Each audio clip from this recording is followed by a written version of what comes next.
আমাদের এখানে যে পোস্টারগুলো লাগানো ছিল সেগুলো সব ছিঁড়ে ফেলছে। আমাদের পোস্টার ছিল, এই পোস্টারগুলো সব এখানে ইউজ করে এখানে চেয়ার ছিল। এবং এটা করেছে হচ্ছে এখানে বিএনপির যে পদপ্রার্থী আছে অ্যাডভোকেট জয়নাল আবদিন সাহেব, ওনার সবচেয়ে বড় ডান হাত, ক্রিমিনাল হিসেবে পরিচিত।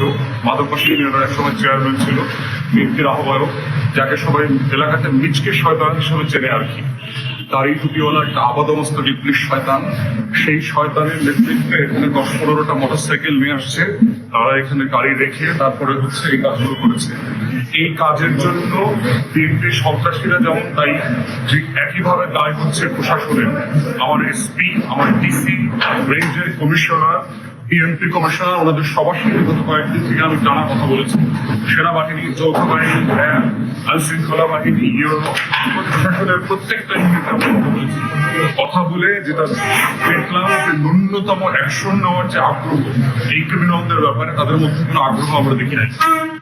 বারবার ডিফারেন্টলি ঘটনা ঘটেছে, আমাদের নেতা কর্মীদেরকে হেনস্থা করেছে, গণসংযোগে মা বোনরা যারা ছিলেন তাদেরকে বেইজ্জতি করেছে, কিন্তু এগুলোর ব্যাপারে কোনো অ্যাকশন নেওয়া, আমরা এভিডেন্স সহ, মামলা সহ, তথ্য প্রমাণ সহ আজকেও সকাল থেকে সারাদিন আমি প্রশাসনের সব ইউনিটে কথা বলেছি, কিন্তু আমরা দেখতে পাচ্ছি তাদের এগুলোর ব্যাপারে অ্যাকশন নেওয়ার আগ্রহ খুব কম।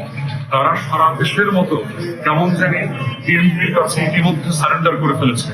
দেশের প্রতি, দেশের মানুষের প্রতি, সংবিধানের প্রতি তাদের যে ন্যূনতম শ্রদ্ধা সম্মান থাকার কথা ছিল, একটা ভালো নির্বাচন আয়োজনের যে দায়িত্ব তাদের ছিল, সেইটা তাদের ভিতরে দেখতে পাচ্ছি না।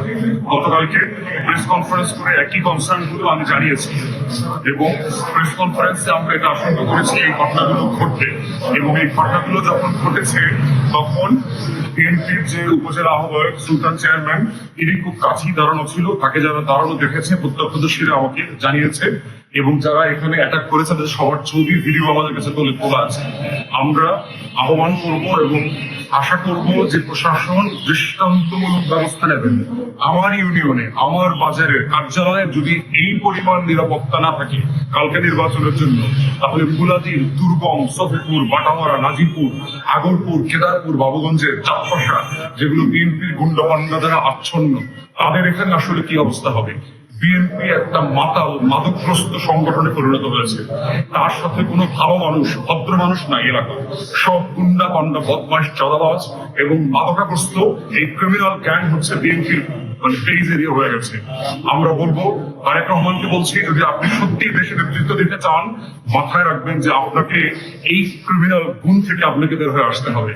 আপনি যদি 31 দফার বাংলাদেশ চান, আপনাকে বদলাইতে হবে।